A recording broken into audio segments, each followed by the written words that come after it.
경고를 받고도 주의하지 않으면, 이란 제목으로 하나님 말씀 증거하도록 하겠습니다. 오늘은 하나님이 시내산에서 이제 모세를 통해 이스라엘 백성들에게 주시는 이제 언약 법전 중에서 이제 네 번째 법인 가축을 기르는 주인의 이 책임에 관한 법에 대해서 이제 함께 살펴보려고 합니다.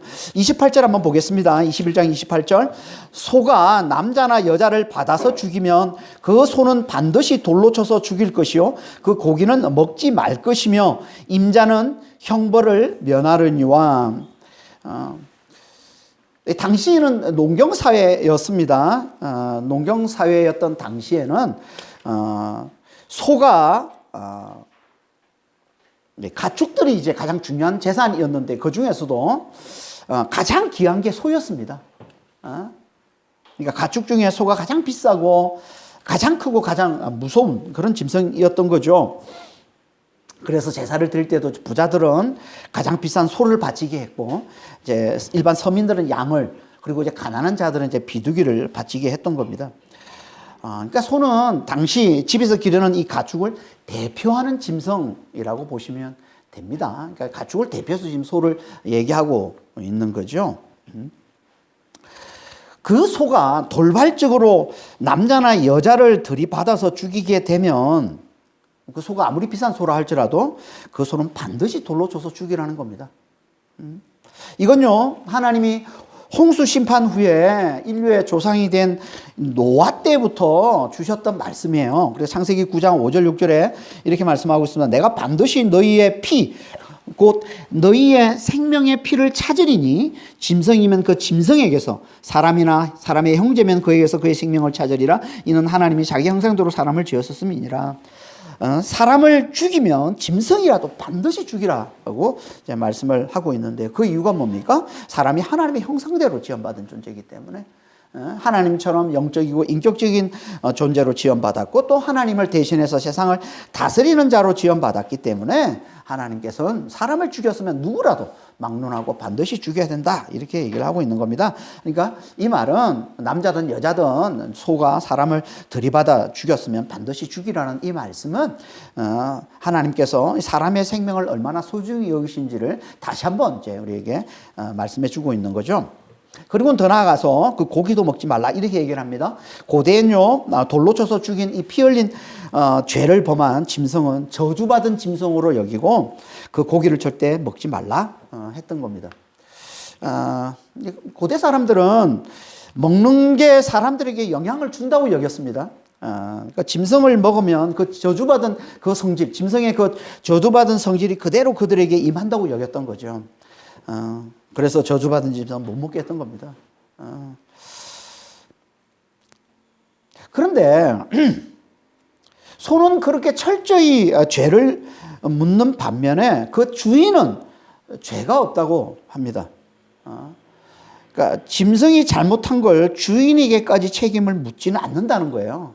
그러니까 주인은 그냥 자기의 너무나 귀한 재산인 이 소를 잃은 것만으로 책임을 다했다고 보는 거죠. 이게 이제 가축이 사람들을 해쳤을 때 가축과 그 주인에 관한 기본적인 법이라는 겁니다. 가축에 가면 죄를 묻고 그 주인에게는 죄를 묻지 않는 거예요. 이게 기본적인 법이에요. 하지만 소가 잘못한 게 이 주인의 책임이 되는 경우도 있다고 합니다. 그걸 말씀하고 있는 게 이제 29절 말씀인데요. 이렇게 말씀합니다. 소가 본래 받는 버릇이 있고 그 임자는 그로 말미암아 경고를 받았으되 단속하지 아니하여 남녀를 막론하고 받아 죽이면 그 소는 돌로 쳐 죽일 것이요 그 임자도 죽일 것이며. 그러니까 소가 들이받는 버릇이 있다는 걸 경고받고도 사람들이 그걸 알고 이제 알려줬는데도 그걸 무시하고 그 소를 단속하지 않아서, 이 단속하다는 말은 주의하다는 거예요. 그 소를 지키고 소를 주의해서 이렇게 단속하지 않아서 그 소가 사람을 죽인 경우, 그런 경우는 그 소는 뭐 반드시 돌로 쳐서 죽일 것이고 뿐만 아니라 그 임자도 함께 죽여야 된다, 이렇게 얘기를 하고 있습니다. 그러니까 그러니까 지금 자기 소가 들이받는 버릇이 있다는 걸 알고도 단속하지 않는 거. 다시 말해서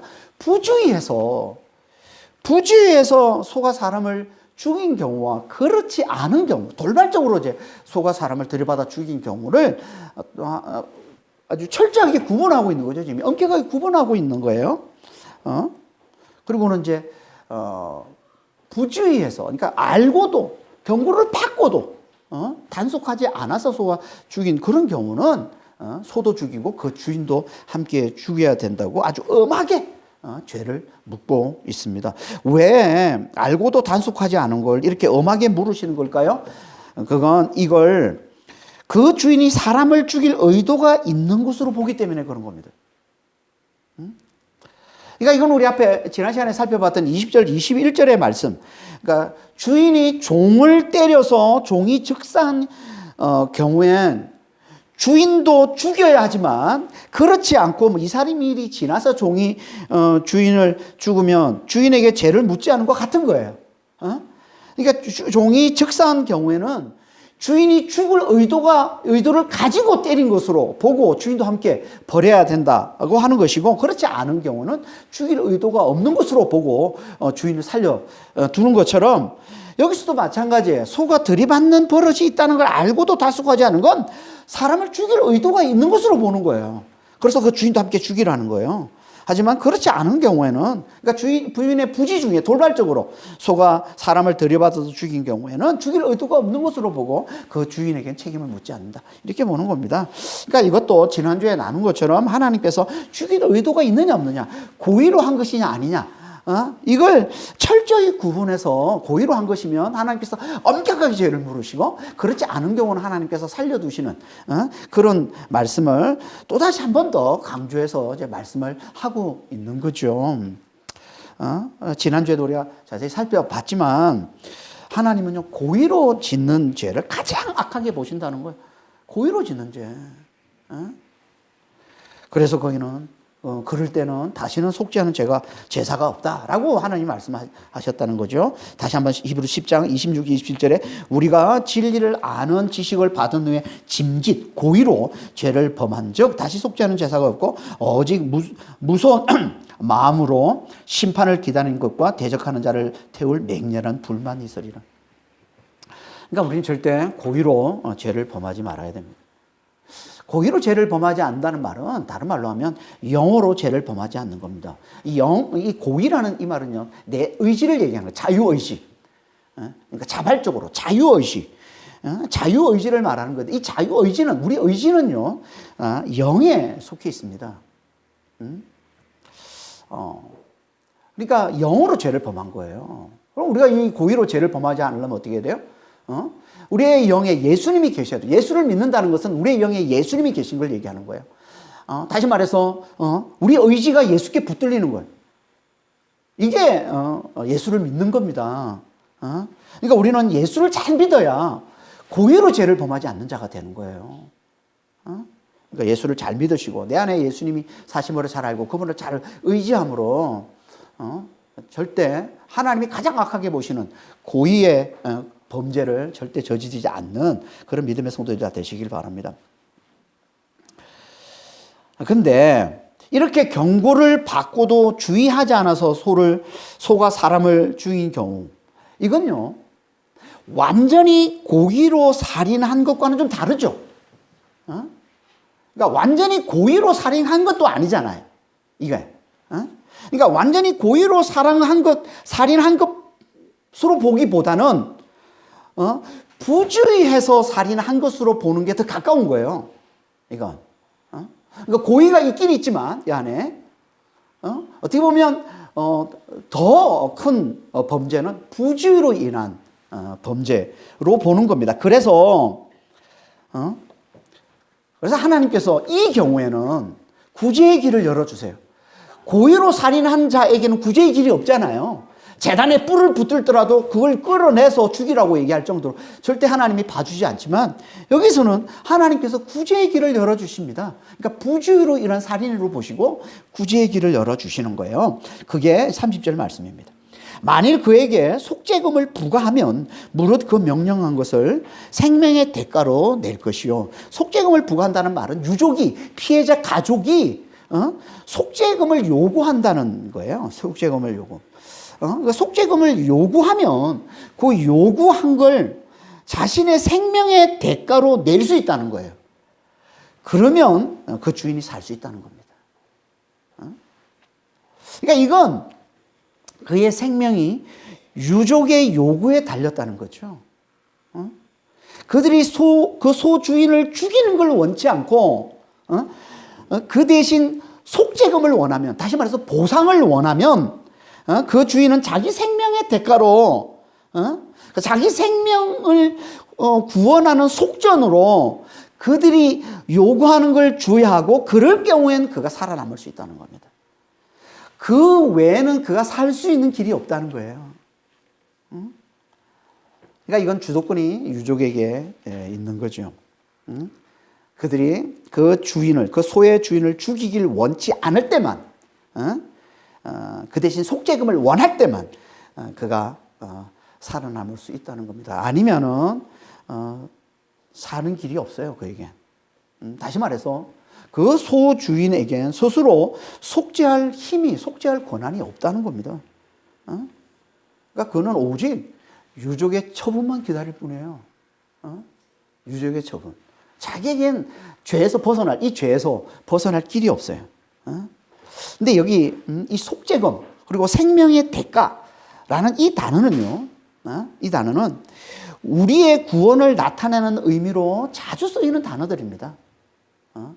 코페러, 속죄금은 코페러라고 그러고, 그리고 생명의 대가는 이제 파다라고 하는데, 이거는 우리 죄를 가리고 또 우리의 죄를 용서해주는 속전, 돈을 받고 용서해주는, 풀어주는 뭐 이런 의미로 자주 쓰이는 단어입니다. 이 단어들이. 그러니까 이 말은, 여기서 본문에서 얘기하고 있는 이 말씀은요, 우리가 우리 스스로 우리의 죄에 대해 속죄의 권한이 없는 것 같은 거예요. 즉 우리 힘으로는 우리 죄를 없앨 수가 없다는 거예요. 우리 스스로 우리의 죄를 속할 힘이, 권한이 우리에게 없다는 건 곧 뭐예요? 죄의 싹인 사망을 피할 수가 없다는 거죠. 우리는 죄의 싹은 사망이라고 그러잖아요. 그러니까 우리는 다 죄값으로 반드시 죽어야 될 그런 처지라는 겁니다. 우린 다.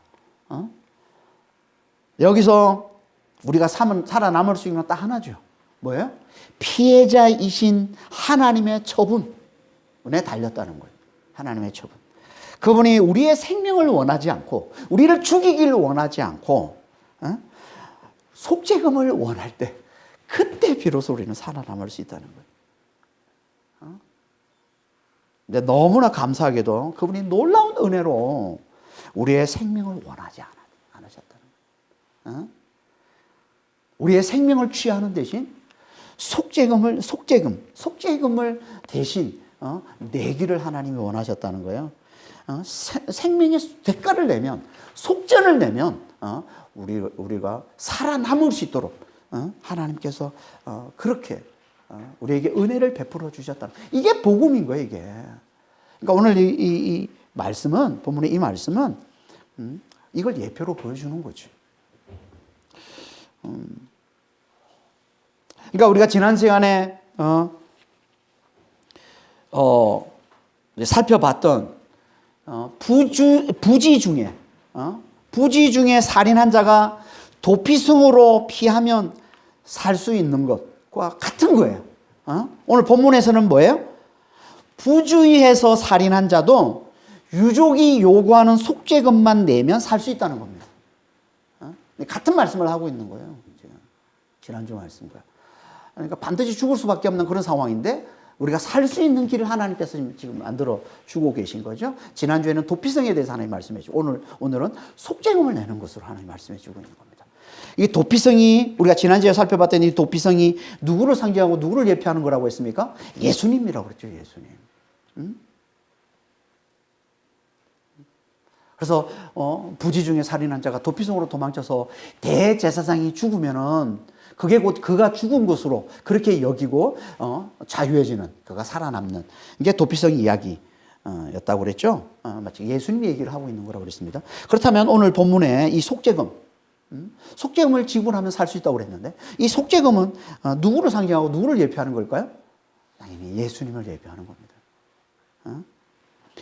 그러니까 이 말씀은 예수님이 우리의 속죄금, 우리의 생명의 대가가 되어 주심으로 우리가 구원에 이르게 됨을 예표로 보여주는 말씀인 겁니다.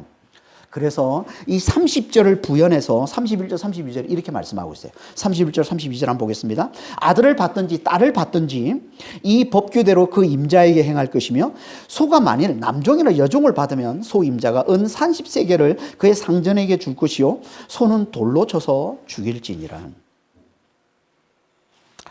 어른들뿐만 아니라 아이들도 똑같이 이 법을 적용하라라고 얘기하고 있습니다. 당시 사회에서는 아이들은 멸시받는 존재들이었어요. 그러니까 부모의 소유였기 때문에, 마치 부모의 소유, 부모의 재산처럼 여겼기 때문에 그렇게 귀하게 여기지는 않았어. 아이들은 요즘은 뭐 아이라 금이라 옥이라 막 이렇게 하지, 옛날에는 아니었습니다. 예. 그런데 하나님은 뭐라고 그래? 그런 아이들일지라도 무시하지 말고 이 법을 똑같이 적용하라는 거예요. 이 법을. 소가 그들을 들이받으면 그 주인의, 그 소의 주인을 생명을 취하든지, 아니면 유족이 요구할 경우에 그 속죄금을 받고서 그 소의 주인을 용서해 주든지, 이 두 가지를 행하라는 거예요. 똑같이 하라는 거예요, 아이들에게도. 그러니까 이 말씀을 통해서 하나님께서 정말 당시에 멸시받는 약자들을 하나님께서 얼마나 소중하게 잘 돌보시는지 다시 한번 이제 말씀해 주고 있는 거죠. 그런데 종에 대해서는 하나님이 좀 다르게 말씀하고 있습니다. 여기서 다른 말씀은 없어요. 다른 말씀은 없고, 소가 종이나, 그러니까 남종이나 여종을 들이받으면 은 30세겔을 그 종의 상전에게 속죄금으로 지불하고 그 소는 돌로 쳐서 죽이라는 게, 그러면 그 소의 주인이 살 수 있다, 이렇게 얘기를 하고 있습니다. 그러니까 다른 얘기는 없고, 여기서는 그냥 속죄금으로 종의 몸값 은 30세겔을 지불할 것만 강조하고 있는 거예요. 종의 몸값 은 30세겔이 뭘 의미하는 걸까요? 이건요, 하나님의 형상대로 지음받은 하나님의 종인 인류, 우리 모두의 속죄금, 우리 모두의 생명의 대가로 드려지신 예수님을 예표하는 겁니다. 종의 몸값 은 30을. 그래서 신약에서 예수님의 몸값을 은 30이라고 그러는 거예요. 마태복음 26장 15절입니다. 내가 예수를 너에게 넘겨주리니 얼마나 주려느냐 하니 그들은 은 30을 달아주거늘. 예수님 몸값이 종의 몸값인 은 30이라는 겁니다. 왜 예수님 몸값을 종의 몸값으로 그렇게 달아주는 걸까요? 그건요, 그분이 자기의 목숨을 들여서 하나님의 형상대로 지음받은 하나님의 종인 모든 인류를 구원하러 오신 분이기 때문에 그런 겁니다. 그래서 마태복음 20장 28절에 인자가 온 것은 섬김을 받으려 함이 아니라 도리어 섬기려 하고 자기 목숨을 많은 사람의 대속물로 주려 함이니라. 자기 목숨을 많은 사람의 대속물, 모든 사람의 대속물로 주러 오신 분이 예수님이시라는 거죠. 여기 대속물이라는 이 단어, 대속물이라는 말은 돈을 지불해주고 노예를 풀어주는 걸 말하는 겁니다. 그러니까 노예를 풀어주는, 해방시켜주는 돈을 말하는 거예요. 이게 대속물인데, 그러니까 이건 예수님이 죄의 노예였던 우리를 해방시키기 위해 자신의 생명을 대속의 값으로 지불하심을 말씀하고 있는 겁니다. 이게 곧 뭐예요? 오늘 본문에서 얘기하고 있는 속죄금이죠. 이게 곧 생명의 대가죠. 그래서 헬라어로 70인에 보면요, 이 세 단어가 다 같은 단어로 쓰고 있어요. 이 속죄금이라는, 이 대속물이라는 이 단어가 헬라어로 리트론인데, 여기 오늘 본문에서 얘기하고 있는 이 속죄금, 그리고 생명의 대가일 때, 이 대가라는 이 단어가 다 리트라예요. 이건요, 리트로는 중성으로 표현한 거고, 리트라는 여성으로 표현한 것 뿐이지 같은 단어인 겁니다. 다 돈을 지불하고 풀어주는 거예요. 다 돈을 지불하고 해방시켜준다는 의미인 겁니다. 같은 단어를 쓰고 있는 거예요. 그러니까 여기 말하는 속죄금이 예수님을 얘기하는 거예요. 대속물 예수님. 그러니까 오늘 본문의 이 말씀을 지금 우리에게 적용하면 우리는 다 하나님께서 그토록 경고했는데도 단속하지 않아서. 그렇죠. 하나님은 얼마나 경고의 말씀을 우리에게 많이 주십니까? 그런데 우리가 그게 주의하지 않아서 그걸 단속하지를 않는 이 부지함으로 인해서 우리는 하나님의 형상대로 지원받은 하나님의 종된 우리의 이웃들을 날마다 분노와 멸시로 해치는 죄를 범하고 있는 거예요. 이게 죄의 노예로 사는 우리의 모습인 거죠, 지금 이게. 그러니까 우리는 마땅히 죄에 싹인 사망에 이를 수밖에 없는 자였는데 예수님이 우리를 위해서 당신의 목숨을 종의 몸값 이 은 30에 내주심으로, 다시 말해서 당신의 목숨을 우리의 속죄금으로, 우리의 생명의 대가로 내주심으로 우리가 살아나는 이야기를 하고 있는 게 이게 오늘 본문 말씀인 거예요. 그러니까 오늘 본문의 이 말씀 속에 담겨 있는 복음이 이 복음인 겁니다. 예수의 죽음. 그러니까 하나님은요, 도피성 이야기도 그렇고 지난주에 살펴봤던 도피성 이야기도 그렇고 오늘 본문에서 얘기하고 있는 이 속죄금도 그렇고 언산십도 그렇고 이렇게 구약 곳곳에서 복음을 말씀하고 있습니다. 예수의 죽음을 말씀하고 있어요. 곳곳에서. 우리가 구약을 읽을 때 이걸 봐야 우리가 말씀을 제대로 읽는 겁니다. 우리가 하나님 말씀을 제대로 우리가 보고 듣는 겁니다. 그래서 구약은요, 신약의 눈으로 봐야 한다고 그러는 거예요. 그렇게. 그리고 예수님도 그러셨잖아요. 예수님도 이렇게 말씀하시잖아요. 누가복음 24장 44절. 내가 너희와 함께 있을 때 너희에게 말한 바 곧 모세와 율법과 선지자 일부가 시편에 나를 가리켜 기록한 모든 것이 이루어져야 하리라. 여기 시편, 이거 모세, 율법, 선지자의 글, 시편, 이게 구약 성경이에요. 구약을 얘기하는 거예요. 한마디로 성경을 얘기하는 겁니다, 이게. 당시에는 성경이 구약밖에 없었으니까 구약 성경을 얘기하는 거예요. 그리고 예수님께서 요한복음 5장 39절에 이렇게 또 말씀하고 있죠. 너희가 성경에서 영생을 얻는 줄 생각하고 성경을 연구하거니와 이 성경이 곧 내게 대하여 증거하느니라. 이 성경은 다 누굴 얘기해요? 예수님 얘기를 하는 거예요, 예수님 얘기.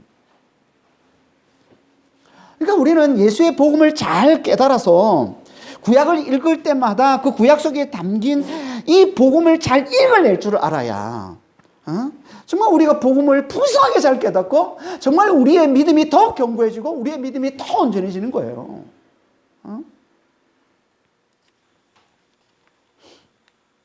정말 항상 신약의 눈으로, 이 복음의 눈으로 구약을 보시길 바랍니다. 그러면 이게 다 예수님에 대한 얘기를 하고 있거든요. 예수의 죽음이에요. 우리를 위한 예수의 죽음. 우리의 죄를 사해 주신, 용서해 주시고 우리를 구원해 주신 그 복음을 다 얘기하고 있는 거란 말입니다. 그러니까 오늘 본문도 마찬가지예요. 그러니까 우리는 오늘 본문 말씀을 통해 우리가 아무리 부지함으로 범죄한 죄가 많다 할지라도 예수님이 우리의 속죄금으로, 우리의 대속물로, 우리의 생명의 대가로 드려지심을 드려지셨음을 잘 알고 그 예수님을 굳게 잘 의지함으로 죄에서 자유한 삶을 잘 사시길 바랍니다. 우리가 어떤 죄를 범했다 할지라도 예수님을 잘 붙들고 우리의 속죄금 되시고 우리의 생명의 대가 되시는 예수님을 잘 붙들고서 늘 죄에서 자유한 삶을 잘 살아내시는 그런 믿음의 성도들 다 되시길 바랍니다. 그럼 사람의 부주의로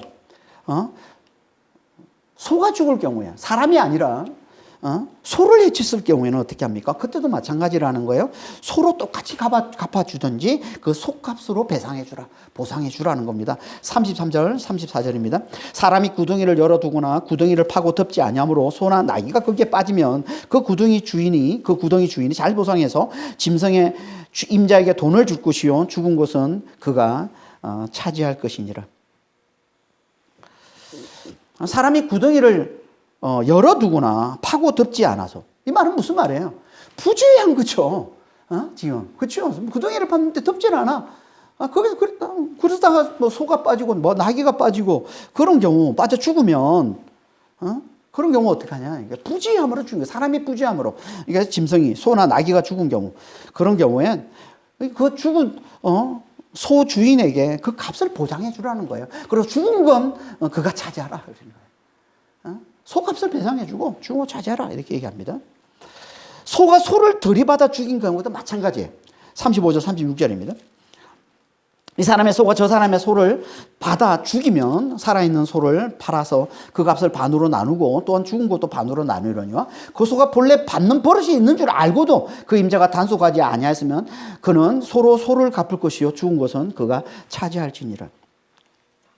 돌발적으로 소가 소를 들이받아서 죽일 경우에는 소를 팔아서 그 값을 반으로 나누어서 똑같이 가지고 또 죽은 소도 반으로 나누어서 똑같이 가지면 되는데 돌발적으로 소가 소를 죽인 경우 그런데 그렇지 않고 사람의 부주의로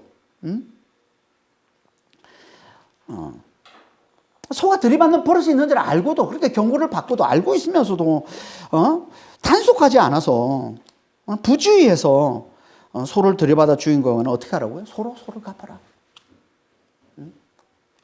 소를 갚아주고 그럼 죽은 걸 차지해. 이렇게 얘기하고 있는 겁니다. 그러니까 여기서 똑같이 돌발적으로 소가 소를 죽인 경우와 사람의 부주의로 인해서 소를 죽인 경우를 철저히 구별해서 부주의함으로 죽인 경우에는 하나님이 무거운 죄로 보고 엄하게 처벌하신다고 말씀을 하고 있는 거죠. 그러니까 오늘 본문 전체가 이걸 강조해서 말씀하고 사람의 부주의로 인한 죄에 대해서 하나님 그 죄를 무겁게 보시고 거기에 대해서는 하나님이 엄하게 처벌하신다는 거예요. 이건요 우리 신앙에도 그대로 적용이 됩니다. 우리는 지금 하나님으로부터 얼마나 많이 경고의 말씀을 듣습니까? 경고의 말씀을 매일 듣지 않아요. 우린 다 죄인이라는. 예레미야서 17장 9절입니다. 만물보다 거짓되고 심히 부패한 것은 마음이라.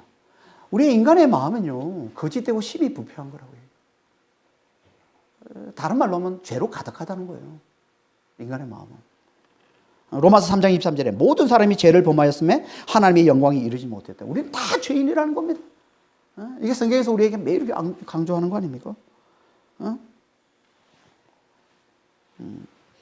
그리고 그의 죄사고는 사망이라고 얘기합니다. 로마서 6장 23절에 죄사고는 사망이요. 그리고 그 후엔 반드시 영원한 심판과 멸망이 있다고 얘기를 합니다. 히브리서 9장 27절에 한 번 죽는 것은 사람에게 정해진 것이요 그 후에는 심판이 있으리니. 요한계시록 20장 15절에 누구든지 생명책에 기록되지 못한 자는 불못에 던져지리라.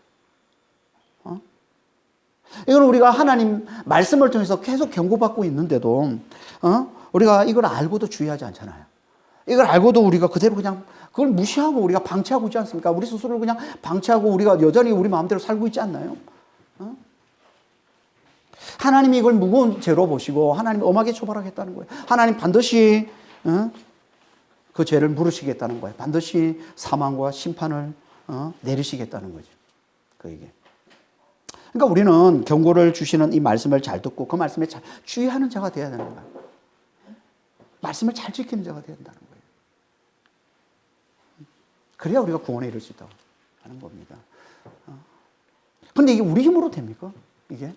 우리가 경고의 말씀을 잘 듣고 이제 하나님이 경고하셨으니까 이제 내가 정신 차리고 경고 말씀을 제가 잘 지켜야지. 눈 부릅뜨고 이제 내가 이거 항상 여기 주의하고 있어야지. 이게 우리 힘으로 돼요. 안 되잖아요. 왜 안 됩니까? 우리의 마음이 심히 거짓되고 심히 부패되어 있기 때문에. 우리의 마음이 거짓으로 이제 죄로 가득 차 있기 때문에 안 되는 겁니다. 우리의 마음이. 우리가 말씀을 몰라서 우리가 부주의하고 우리가 말씀을 몰라서 우리가 그래서 아니잖아요. 말씀을 알잖아요. 경고의 말씀을 수없이 듣잖아요. 그런데도 왜 여전히 우리가 안 되는 거야? 왜 주의를 못 합니까? 왜? 이 우리 힘으로 안 되는 거기 때문에. 마음이 우리 몸의 행위는요 어디서 나오는 거예요? 마음에서 나오는 거잖아요. 마음이. 근데 이 마음이 썩어 있어. 마음이 심히 부패했어. 마음이 거짓되어 있어. 죄로 가득 차 있어. 안 되는 거죠.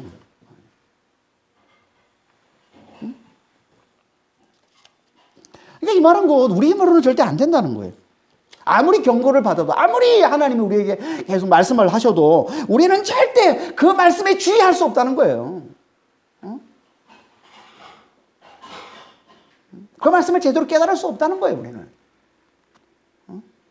이게 죄로 가득해서 거짓되고 심히 부패한 우리의 마음의 상태라는 거예요, 지금. 그럼 우리가 어떻게 해야 경고의 말씀을 잘 듣고 우리가 잘 주의할 수 있을까요? 그래서 우리가 이 구원에 이룰 수 있을까요? 그러려면 어떻게 해야 될까요? 어떻게?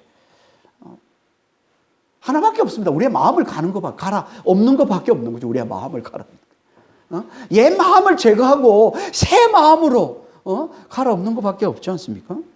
마음이 새로워져야죠. 죄로 가득해서 거짓되고 심히 부패한 이 마음을 제거하고 그 자리에 새 마음이 들어오는 것밖에 없는 겁니다. 근데 이건 우리 힘으로 안 되잖아요. 우리가 우리의 마음을, 우리의 중심을 우리 힘으로 어떻게 바꿔요, 우리가? 그게 우리의 살아가는 원동력인데 그걸 우리 힘으로 어떻게 바꿉니까? 그래서 예수님이 오신 거예요.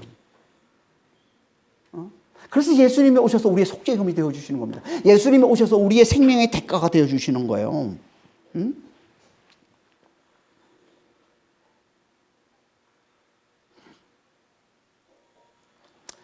그때 비로소 우리의 옛 마음이, 죄로 가득한 옛 마음이 제거되는 겁니다.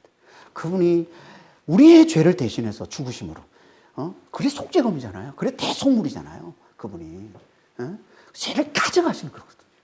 죄를, 모든 죄를, 죄의 뿌리와 죄의 열매까지, 죄의 원인과 죄의 결과까지 모든 죄를 예수님이 죄가 되셔서, 고린도서 5장 21절에 보면 예수님이 우리의 죄가 됐다고 그래요. 죄가 되셔서 가져가신 거예요. 이분이 우리의 속죄금, 우리의 대성물 예수님이시라는 겁니다. 그래서 옛 마음을 제거시켜버린 거예요. 그리고 그 자리에 죽으시고 부활하신 예수의 영, 성령이 들어와 사심으로 우리의 마음이 새 마음입니다. 이걸 말씀하고 있는 게 에스겔서 36장 26절 27절 말씀이죠. 또 새 영을 너희 속에 두고 새 마음을 너희에게 주어 너희의 육신에서 굳은 마음을 제거하고 부드러운 마음을 줄 것이며 또 내 영을 너희 속에 두어 너희로 내 율례를 행하게 하리니 너희가 내 규례대로 지켜 행할지니라.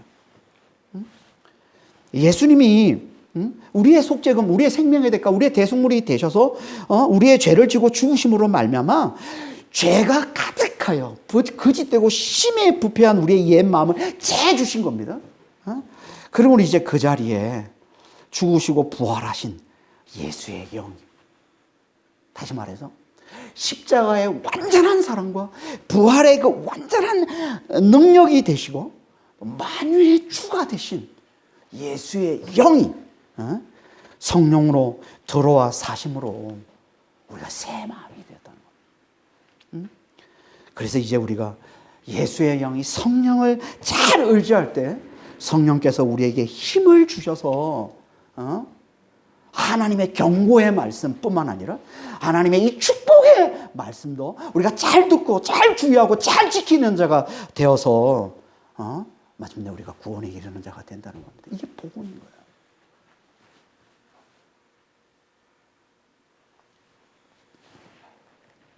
그러니까 우리는 우리의 속죄금, 우리의 생명의 대가 되신 예수님을 잘 믿는 자가 돼요. 우리의 죄를 가져가신, 십자가에서 우리의 죄를 가져가신 예수님을 잘 믿는 자가 돼요.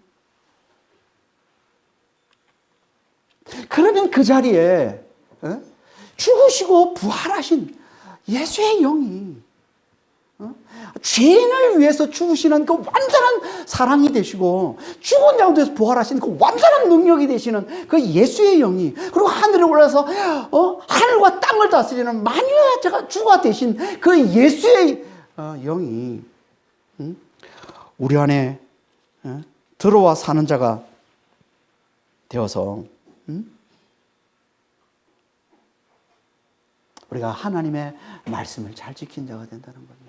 그러니까 우리는 정말 예수를 잘 믿고 우리 안에 들어오신 예수의 성령을 잘 의지하는 게 너무 중요하죠.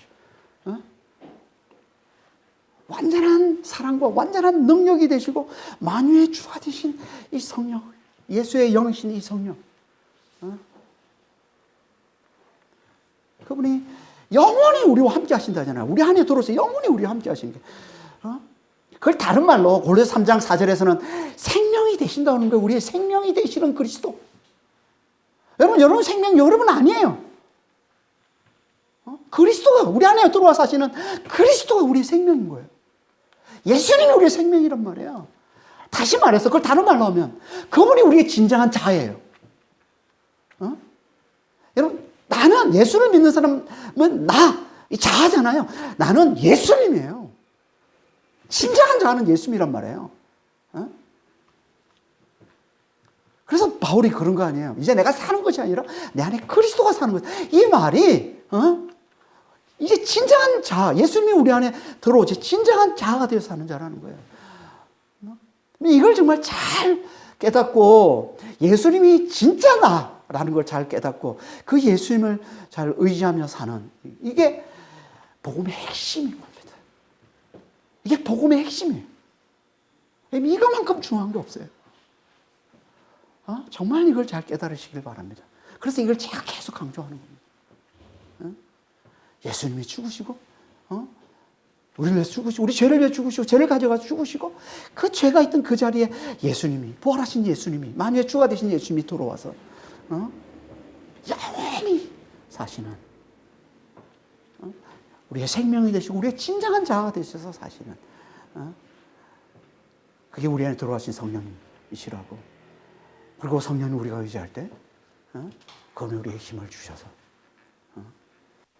하나님의 말씀에 지켜내는, 경고의 말씀을 지켜내는, 잘 주위에서 보고 축복의 말씀을 잘 지켜내는, 그래서 우리로 하여금 죄와 사망과 심판에서 자유케 해주는 삶을 살게 해주실 뿐만 아니라 지금 여기서 이 땅에서 부활의 능력으로 부활의 능력으로 예수가 드러나는 삶을 살게 해주시는, 무엇보다도 예수의 사랑, 자기를 내어주시는 예수의 사랑을 드러내는 삶을 살게 해주시는 복음의 핵심이 되는 거예요. 이게 우리 안에 들어와 사시는 예수의 영, 성령이시라는 겁니다. 그러니까 우리는 예수를 잘 믿고 정말 내 안에 예수님과 함께 내가 죽었다잖아요. 얼마나 이걸 대단히 강조하는 표현이거든요. 십자가에 우리와 함께 못 박혔다? 내가 죽었다? 이런 표현들은요, 엄청 강조하는 거예요. 여러분, 우리는 그전까지는 죄가 우리 주인이 산 자였거든요. 우리는 죄의 종이었잖아요. 죄가 죽은 걸, 죄를 가져간 것, 죄의 종으로 살던 내가 죽은 걸 내가 죽었다고 그러는 거예요. 그리고 이제 내 안에 예수님이 들어와 사시는 거예요. 예수님이 사시는 거란 말이에요. 그리고 예수님이 나를 통해서 당신을 드러내며 사는 겁니다. 이게 믿음이에요.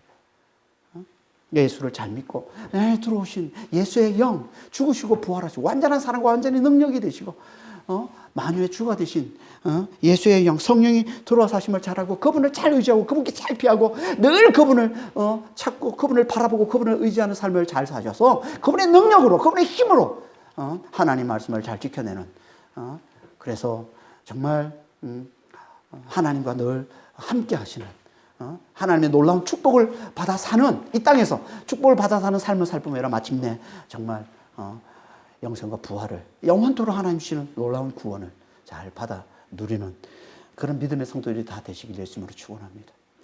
기도하겠습니다. 하나님 아버지, 우리는 하나님께서 아무리 경고하셔도 거기에 주의할 수가 없는 아버지 하나님, 마음이 너무나 거짓되고 너무나 부패된 죄로 가득한 그런 존재였음을 주 앞에 고백합니다. 그래서 아무리 하나님이 경고해도 아버지 하나 우리는 지혜할 수가 없던 자였습니다. 그래서 정말 죄와 사망과 심판에 이를 수밖에 없던 자였는데 주님께서 아버지 하나님 정말 놀라운 은혜로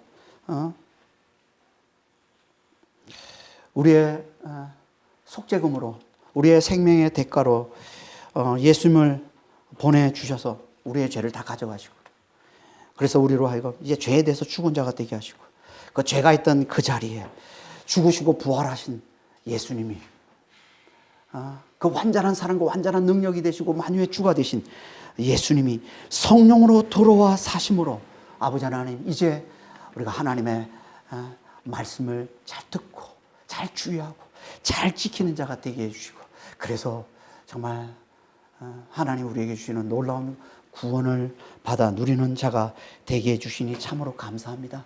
아버지 하나님, 정말 예수님을 잘 믿고 우리 안에 사시는 예수의 영 성령을 잘 의지하는 자가 될 수 있도록 주님 저희를 축복해 주시고 주님 인도하여 주시옵소서. 감사하며 우리 주 예수 그리스도로 기도합니다.